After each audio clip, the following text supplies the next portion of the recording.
성도 여러분, 지난 한 주간도 주님의 은혜 안에서 평안하셨습니까? 날씨가 갑자기 쌀쌀해졌지요.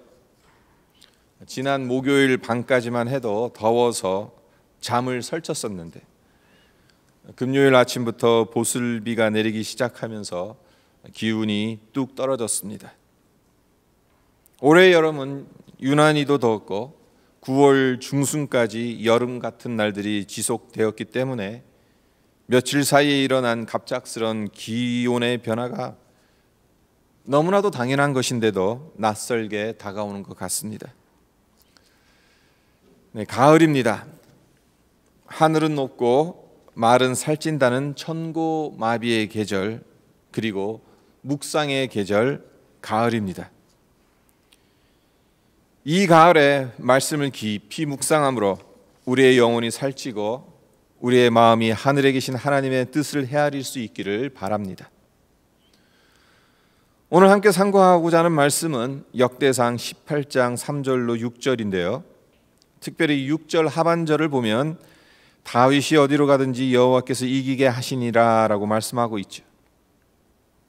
어떻게 해서 다윗이 어디로 가든지 이길 수 있었는지 그 비결을 함께 살펴보고자 합니다. 다윗이 어디로 가든지 이길 수 있었던 비결 아주 간단합니다. 한마디로 내려놓는 것을 잘했습니다. 하지만 보기에는 간단하고 쉬운 것 같아도 내려놓는 것 실제로 너무너무 어렵습니다. 우리 머리로는 너무나도 잘 알고 있는 것이지만 행동으로 옮기는 것은 불가능에 가깝습니다. 제 자신을 봐도 내려놓는다는 것이 왜 이렇게 힘든지 모르겠습니다. 수없이 들어왔고 다짐도 수없이 했지만 여전히 내려놓는 것 익숙하지 않습니다. 낯설게만 느껴집니다. 하지만 그럼에도 불구하고 우리는 계속해서 내려놓음에 관한 말씀을 들어야 하고 그 말씀을 듣고 마음의 다짐을 해야 합니다.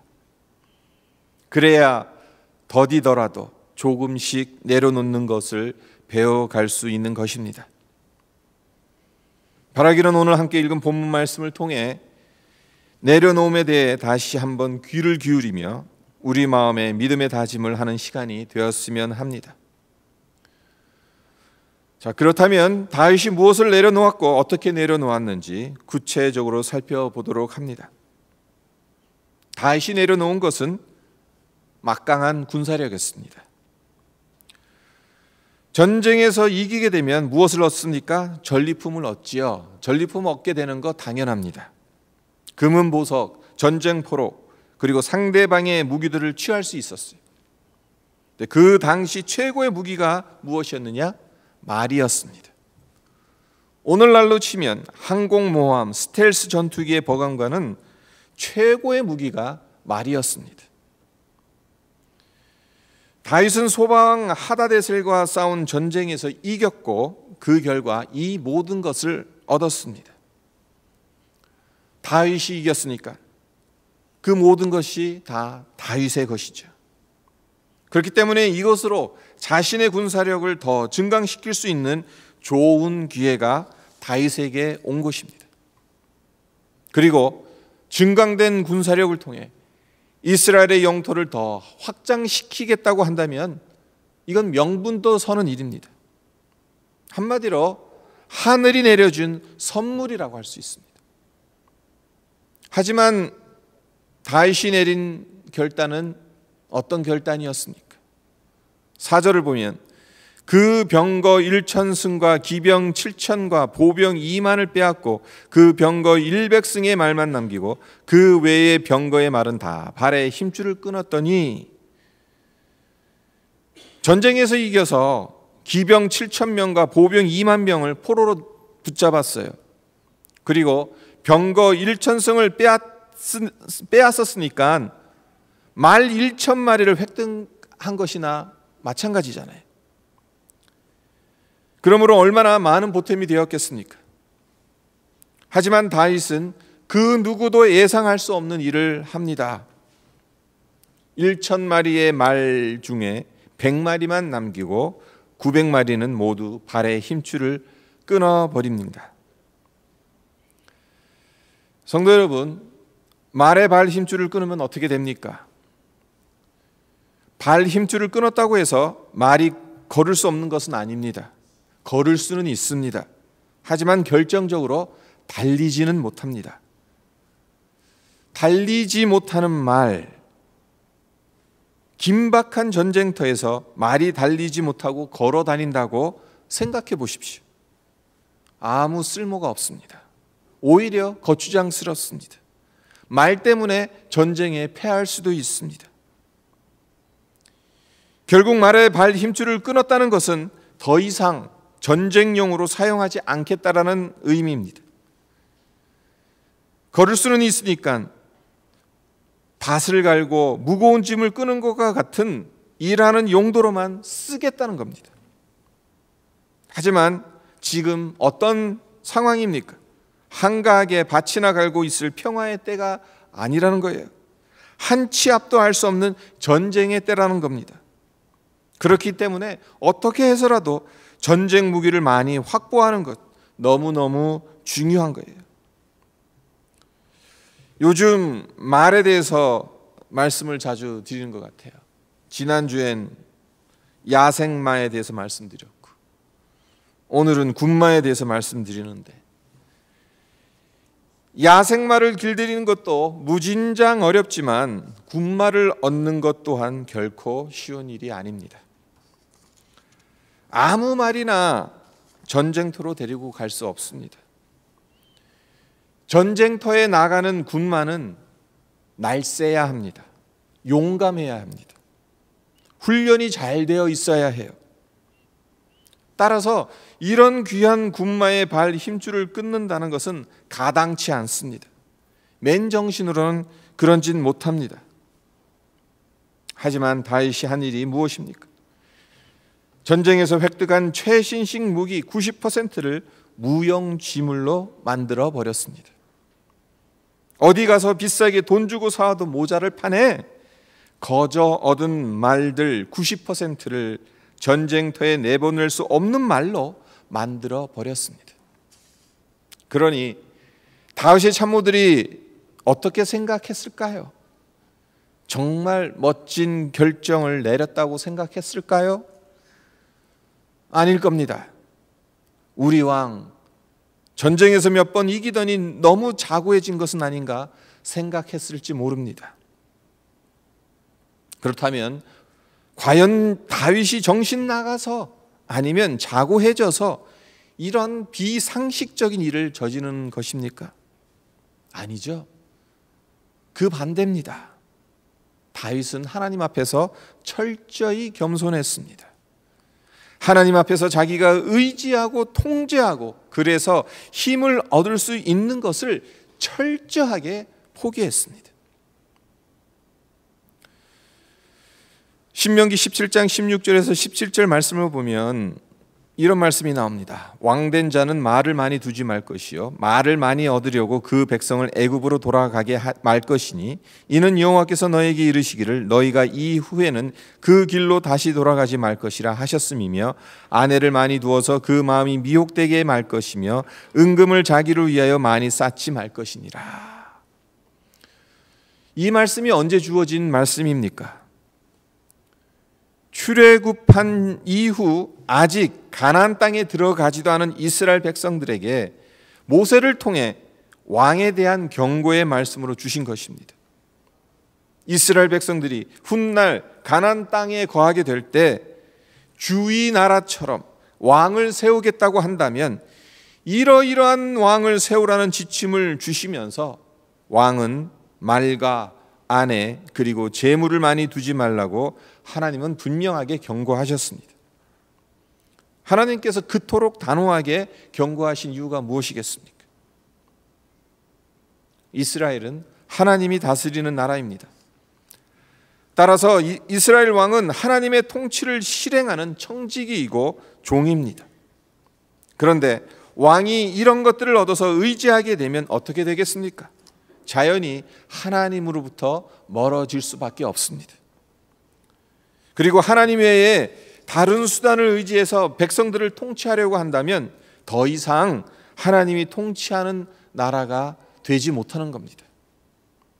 이런 이유로 하나님은 단호하게 말과 아내 그리고 은금을 멀리하라고 말씀하셨던 것입니다. 다윗은 신명기에 이 말씀을 귀하게 여겼고 이스라엘의 진정한 왕은 자기가 아니라 하나님이라는 것을 인정하며 살았던 사람입니다. 이 마음을 늘 품고 있었기 때문에 현실적으로 보면 참으로 아까운 것들이고 손해보는 일이고 망해 보이는 길이었음에도 불구하고 하나님의 명령을 귀하게 여겼고 순종할 수 있었던 것입니다. 그리고 여기에 믿음의 비밀이 있는 겁니다. 여기에 어떻게 내려놓는 것이 가능한지를 보여주는 열쇠가 있는 것입니다. 그것은 하나님의 말씀을 귀하게 여기고 마음에 품고 말씀대로 순종하는 겁니다. 하지만 우리에게 문제가 있죠. 하나님의 말씀에 내 생각을 맞춰야 하는데 거꾸로 내 생각에 하나님의 말씀을 이리저리 끼워 맞추는 것이 우리의 본성이지 않습니까? 그렇기 때문에 하나님의 말씀대로 한다는 것이 쉽지 않다는 겁니다. 예수님을 영접한 이후 우리가 가장 흔하게 범하는 오류 중 하나도 알고 보면 우리가 가진 말의 힘줄을 연마하려고 하지 끊어버리지 않으련다는 거예요. 신앙생활하면서 끊어버려야 할 옛 성품들을 오히려 믿음의 기질로 포장할 때가 많다는 겁니다. 그래서 신앙의 경륜이 깊어지면 깊어질수록 겸손하고 온유해지기보다는 자기가 생각하는 것, 자기가 믿는 것만 옳다고 밀어붙일 때가 얼마나 많은지 모릅니다. 이것을 다음과 같이 비유해서 말씀드리면 쉬울 것 같습니다. 결혼했을 때 대부분의 신부는 순결하죠. 청아합니다. 순한 토끼 같습니다. 하지만 아이 하나 낳고 나면 어떻게 됩니까? 일단 눈빛이 달라요. 목소리가 커집니다. 아이 하나 더 낳으면 어떻게 되죠? 힘도 세집니다. 그리고 셋을 낳게 되면 집안에서 목소리가 제일 크고 어느 것도 두려울 것 없는 호랑이가 됩니다. 여자는 약하지만 어머니는 강하고 아줌마는 대책이 서지 않는 무적이라고들 하잖아요.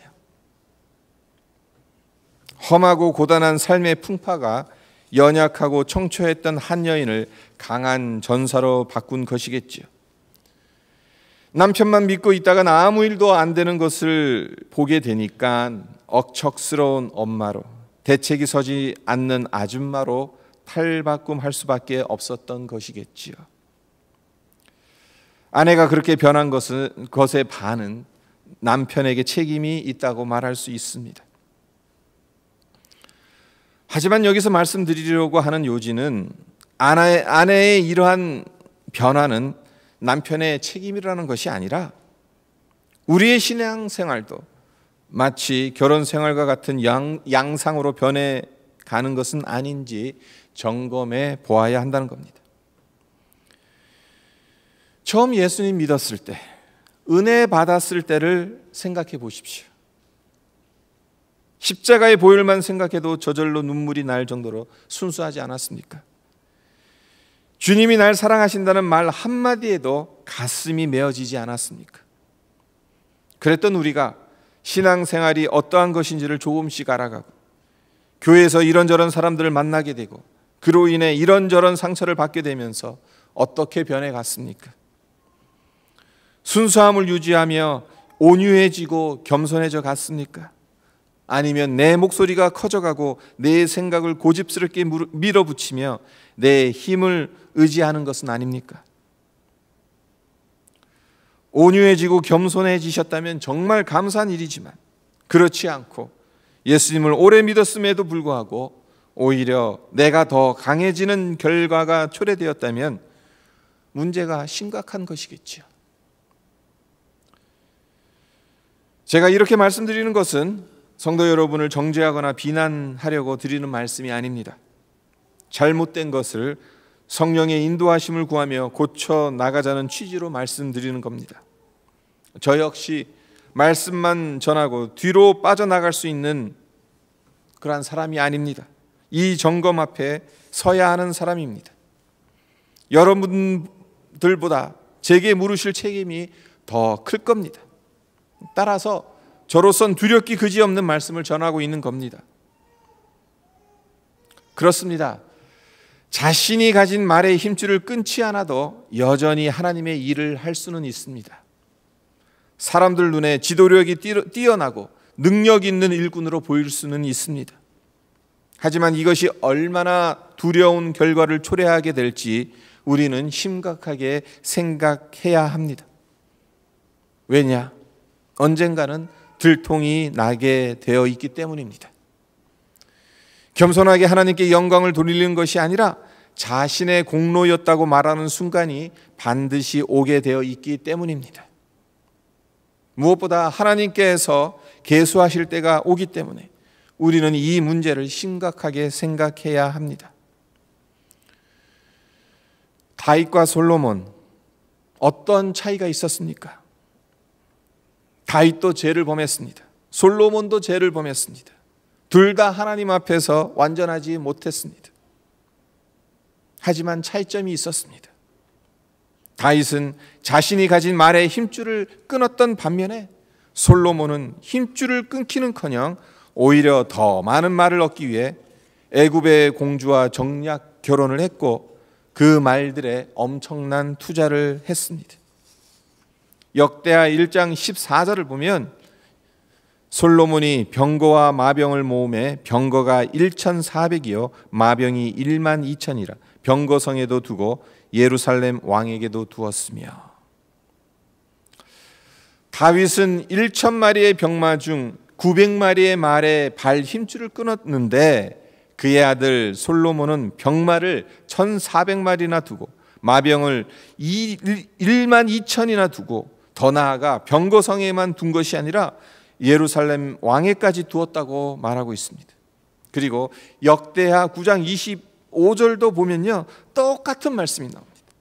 솔로몬의 병거 매는 말의 외양간이 4천이요 마병이 1만 2천이라 병거성에도 두고 예루살렘 왕에게도 두었습니다.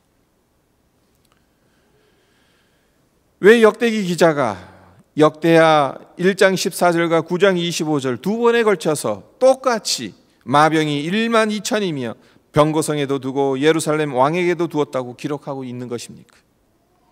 솔로몬이 그만큼 말들을 끔찍히도 아꼈다는 것이고 이것이 훗날 솔로몬이 여호와의 눈앞에서 악을 행하였다는 책망을 들었을 정도로 타락한 원인 중 하나라는 것을 말해주려는 의도이지 않겠습니까? 이와 반면 다윗의 인생 전체를 논하지 않더라도 오늘 본문 마지막 구절을 보시면 뭐라고 말씀하고 있습니까? 다윗이 어디로 가든지 여호와께서 이기게 하시니라. 이 말은 13절 후반절에도 똑같이 반복하고 있어요. 솔로몬이 마병을 1만 2천 명을 두고 병거성에도 두고 예루살렘 왕에도 두었다는 기록이 역대하 1장 14절과 9장 25절에 두 번에 걸쳐서 똑같이 나온 것처럼 다윗이 어디로 가든지 여호와께서 이기게 하시니라 이 말씀은 6절과 13절에 똑같이 반복하고 있다는 거예요.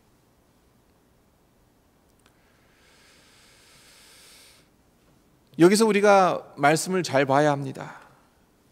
다윗이 이겼다라고 되어져 있습니까? 아니에요. 여호와께서 이기게 하셨다라고 말씀하고 있습니다. 다윗 스스로의 힘으로 그 전쟁에서 이긴 것이 아니죠. 어디를 가든지 다윗이 잘나서 능력이 있어서 이긴 것이 아니라는 거예요. 하나님께서 그로 하여금 이기게 하셨다는 것입니다. 그 비결이 어디에 있었느냐? 다윗이 말의 발 힘줄을 끄는 것에 있다는 겁니다. 다윗이 말의 발 힘줄을 끄는 것 하나님 마음에 쏙 들었습니다. 그래서 말의 힘줄을 끊었기 때문에 손해보게 하시고 전쟁에서 패하게 하신 것이 아니라 오히려 어디를 가든지 이기게 해주셨다는 것입니다. 그렇습니다. 하나님의 말씀에 따라 말의 발 힘줄을 끊는 사람에게 하나님께서 주시는 축복이 이것입니다. 우리 모두는 세상의 생존 경쟁을 이겨내기 위해 스스로 힘겹게 살아가는 이 세상의 구조 속에서 살아가고 있어요. 하지만 하나님 말씀에 따라 말의 발 힘줄을 끊는 사람에겐 하나님께서 이런 축복을 주십니다. 세상의 생존 경쟁을 이겨내기 위해 스스로 힘겹게 살아가는 것이 아니라 하나님이 이기게 해주시는 삶을 살아가게 해주신다는 거예요. 이 말씀을 믿음으로 받아들이시고 순종하셔서 다윗이 누린 축복을 누리며 살아가는 여러분 모두가 되시기를 주님의 이름으로 축원드립니다. 하지만 어떤 분은 경제적인 어려움 때문에 아니면 다른 이유 때문에 이런 생각을 하실 수도 있을 겁니다. 발의 힘줄을 끊을 말이라도 있으면 좋겠다.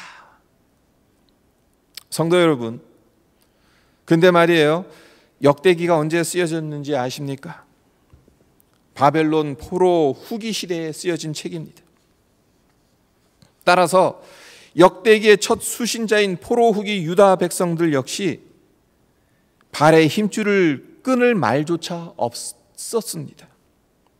그들에게 이 말씀 쉽게 받아들일 수 있는 성질의 말씀이 아닙니다. 희망이라고는 전혀 보이지 않는 하루하루를 힘겹게 보냈던, 정말 죽지 못해 어쩔 수 없이 사는 삶을 살아가던 사람들이 많았기 때문에 발의 힘줄을 끊을 말조차 저들에게 없었습니다. 그런 그들에게 왜 하나님은 역대기를 통해 다윗의 삶을 이런 식으로 조명하고 계시는 겁니까? 단순히 힘겹게 살아가는 포로 후기 유다 백성들을 다독거리고 위로하시기 위해서입니까? 너희는 그럴 형편이 못 되니까 다윗을 통해 대리만족이라도 누려보라고 주신 메시지겠습니까? 네, 하나님은 분명 이들을 위로하고 격려하시기에 이 말씀을 주셨습니다. 하지만 그것이 전부는 아닙니다. 비참하고 궁색한 삶 속에서도 자신이 가진 것을 끊어내고 하나님만 의지하는 믿음의 사람이 되기를 간절히 바라셔서 이 말씀을 주셨던 것입니다. 그렇습니다. 말이 아니더라도 우리에게는 끊어내야 할 것이 분명히 있습니다. 아무리 힘들고 어려운 상황이라 하더라도 상황 탓하지 말고 오히려 그 가운데에서 내게서 끊어내야 할 것이 무엇인지를 찾아야 하는 책임이 우리에겐 있습니다. 그것이 무엇입니까? 하나님보다 더 의지하는 것이 무엇입니까? 성도 여러분, 전리품으로 얻은 말들 중 90%를 전쟁터에서는 무용지물이 될 수밖에 없게 발의 힘줄을 잘라버린 다윗을 보면서 우리가 배워야 하는 것이 무엇입니까? 벌써 9년이 지났는데도 9월 말 10월 초 이맘때가 되면 신기하게도 저의 몸 전체가 기억해내는 것이 있습니다. 심장 수술에 대한 기억인데요. 9월 이때쯤 수술을 받았거든요. 9년 전에. 그 중에 생생하게 기억되는 것 중에 하나가 무엇이냐 하면요, 13시간을 넘게 차가운 수술실에 의식이 전혀 없는 채로 누워있다가 회복실에서 눈을 떴는데 글쎄 주책맞게 눈물을 흘리는 거예요. 옆에서 저의 상태를 지켜보던 간호사가 티슈로 눈물을 닦아주는 거예요. 그것이 아직까지도 생생하게 기억이 납니다. 그때 눈물을 왜 흘렸는지 그 이유를 정확히 모릅니다. 어쩌면 단순한 생리적인 현상일 수도 있을 겁니다. 하지만 마취에서 깨어났을 때 마음 깊은 곳에서 떠오르는 생각이 하나 있었습니다. 그것이 무엇이었는가? 지금은 눈을 떴지만 언젠가는 이 눈을 뜨지 못할 때가 올 것이라는 생각이었습니다. 13시간 동안 저는 없었습니다. 아니, 그동안 그 13시간 동안 저의 존재를 의식하지 못했으니까 13시간이라는 시간 자체가 제게는 없었다는 말이 더 정확할 것입니다. 그리고 언젠가는 저라는 존재가 이 땅에서 잊혀지는 날이 올 것입니다. 아무리 피부치 자식이라 하더라도 살아 있을 때만큼 저를 기억해 주지 못하는 날이 반드시 올 것입니다. 저뿐만 아니라 여러분들에게도 올 것입니다. 따라서 하나님께서 기억해 주시지 않으면 너무나도 허무한 인생, 너무나도 덧없는 인생인 것입니다. 그런 우리가 하나님 말고 다른 무엇을, 다른 누구를 의지한다면 그 얼마나 어리석은 일이겠습니까? 건강하고 젊은 분들은 실감이 가지 않으실 겁니다. 먼 훗날의 이야기 같이 들릴 것입니다. 하지만 저같이 수차례 생과 사의 갈림길에 서본 사람은 조금이나마 알아요. 아무쪼록 여기 계신 여러분 모두는 말씀을 들을 수 있는 기회가 있을 때 깨달으시기를 바랍니다. 그래서 여러분에게 있는 힘줄을 단련해서 그것으로 살아가지 마시고 말씀대로 그 힘줄을 끊는 내려놓음을 통해 오직 하나님만 의지하셔서 어디로 가든지 하나님께서 이기게 하시는 은혜를 풍성히 누리시기를 주님의 이름으로 축원드립니다. 어디로 가든지 승리할 수 있는 비결, 그것은 힘줄을 끊는 것입니다. 우리 함께 오늘 말씀 묵상하면서 기도하도록 하겠습니다. 어디로 가든지 이길 수 있는 비결이 뭐라고 말씀드렸습니까? 힘줄을 끊는 것이라고 했어요. 근데 우리의 본성은 그 힘줄을 자꾸 단련시켜요. 그 힘줄을 단련시켜서 내 힘으로 뭔가를 하려고 자꾸 합니다. 신앙생활 오래 했어도 힘줄을 끊기보다는 자꾸 그 힘줄을 연단시켜 나가고 있다는 거예요. 그게 우리 인생의 문제라는 거예요.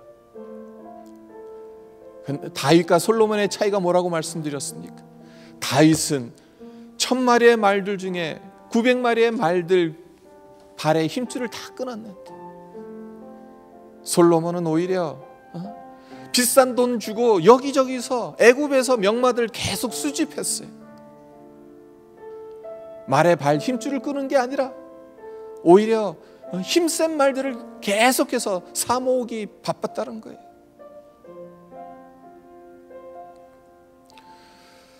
하나님을 믿는다고 하면서도 서로 다른 방향으로 갈 수 있습니다. 누구는 말의 발에 힘줄을 끊는 길을 갈 수도 있고, 누구는 말의 발에 힘줄을 연단시키면서 단련시키면서 가는 그런 사람들이 있을 수 있어요. 우리에게 주신 말씀 우리가 기억하면서 우리는 어디에 서야 할 것인가 우리가 기억했으면 합니다. 잠깐 기도하도록 하겠습니다. 아버지 감사합니다. 오늘도 주의 말씀 듣게 하여 주시옵소서.